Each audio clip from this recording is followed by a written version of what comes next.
alma da grandeza do Espiritismo é desarmar a pessoa ignorante.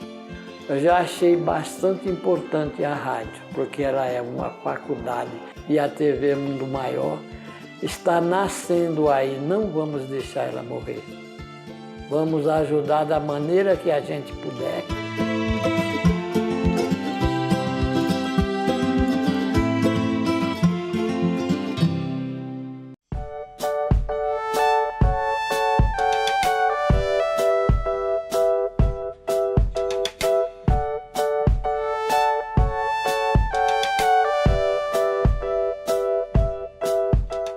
Olá, uma vez mais aqui estamos com o programa Mediunidade Hoje, através da TV Mundo Maior. Como sempre, o nosso carinho, o nosso abraço, a nossa gratidão pelo seu prestígio ao nosso programa e a toda a programação da TV Mundo Maior. Hoje, em nosso programa, nós vamos abordar um assunto até certo ponto polêmico, mas também até certo ponto desconhecido, pouco estudado. Trata-se de um assunto ventilado por André Luiz em várias de suas obras, principalmente aqui neste livro Libertação.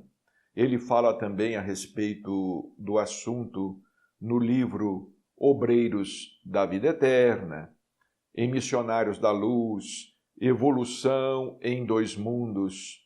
André Luiz se refere ao assunto da segunda morte, da chamada segunda morte, em diversas de suas obras. Portanto, não foi um assunto ao qual ele tenha se referido em passant.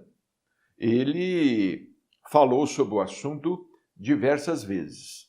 Não obstante, é um assunto pouco conhecido, pouco estudado, pouco compreendido. E hoje nós vamos recorrer às anotações de André Luiz a respeito. Vamos recorrer às páginas do livro Libertação, capítulo 6, Observações e Novidades. André Luiz conta que ele estava naquela cidade estranha, na cidade dos Gregorianos, numa cidade subcrostal, erguida na dimensão das trevas. Ele estava naquela cidade estranha em companhia de Gúbio e Eloy. E André Luiz, ele relata sucintamente o que ele pôde observar, o que ele estava observando naquela cidade estranha.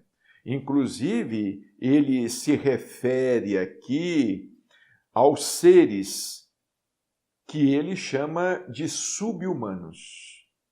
Seres existentes numa condição sub-humana.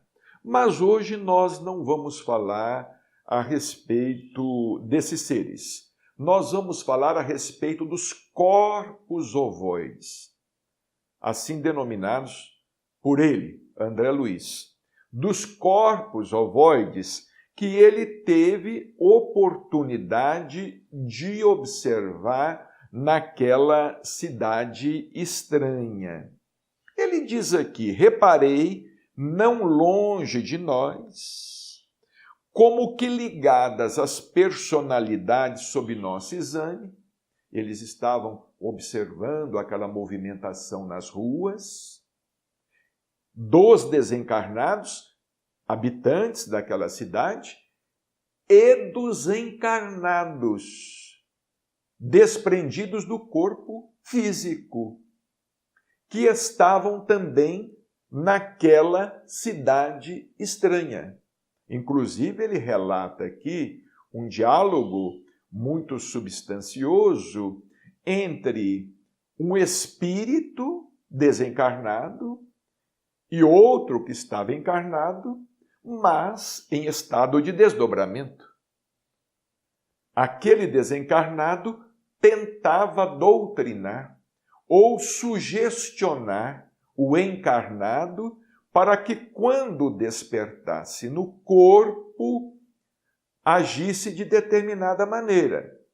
E André Luiz diz aqui, olha, reparei não longe de nós, como que ligadas às personalidades sob nosso exame, certas formas indecisas, obscuras, semelhavam-se a pequenas esferas ovoides, cada uma das quais pouco maior que um crânio humano.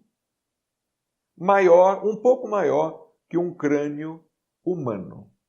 Era como se fosse uma mônada, digamos assim. Era como se fosse um elemento unicelular macro. Um elemento unicelular, uma célula, mas macroscopicamente sendo observado ou se manifestando macroscopicamente. Variavam profusamente nas particularidades. Então ele observou vários corpos ovoides. Algumas denunciavam movimento próprio, ao jeito de grandes amebas. É o que nós falamos. Elemento unicelular, ao jeito de grandes amebas.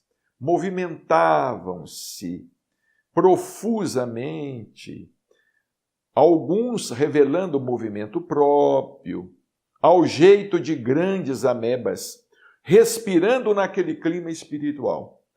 Outras, contudo, pareciam em repouso, aparentemente inertes, ligadas ao halo vital das personalidades em movimento. Vejamos como o estudo da doutrina espírita é importante. Sinceramente, nós temos lido muito poucas referências a respeito do que André Luiz trata aqui no livro Libertação e em outras obras. Praticamente, quase que nunca ouvimos referências aos corpos ovoides em palestras feitas pelos expositores nas casas espíritas. Não sabemos se por desconhecimento, se por falta de estudo ou por terem receio de abordar assunto tão delicado. Mas não nos esqueçamos de que o livro Libertação, não é? Ele foi escrito por André Luiz na década de 40. No final da década de 40. Ora, esse livro tem quase 80 anos, 70 anos, né? Ele é de 1949, esse livro tem 70 anos, não é? Então, não seria inadequado se falar sobre o assunto. Voltaremos no segundo bloco.